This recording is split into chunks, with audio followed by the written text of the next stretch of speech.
Hello po, Manuel Bapoli.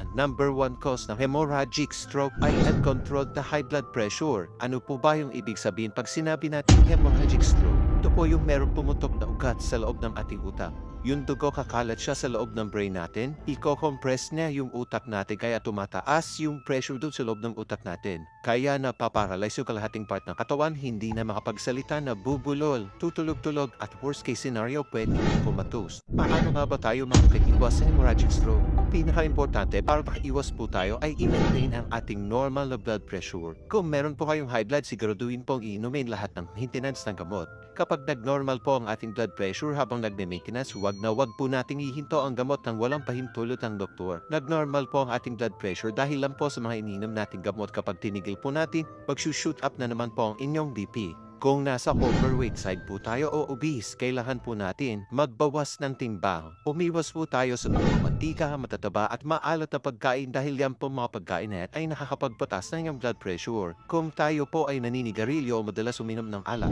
ituda po natin yan.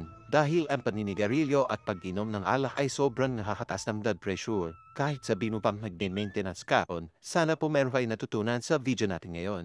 Ingat po palagi. God bless po.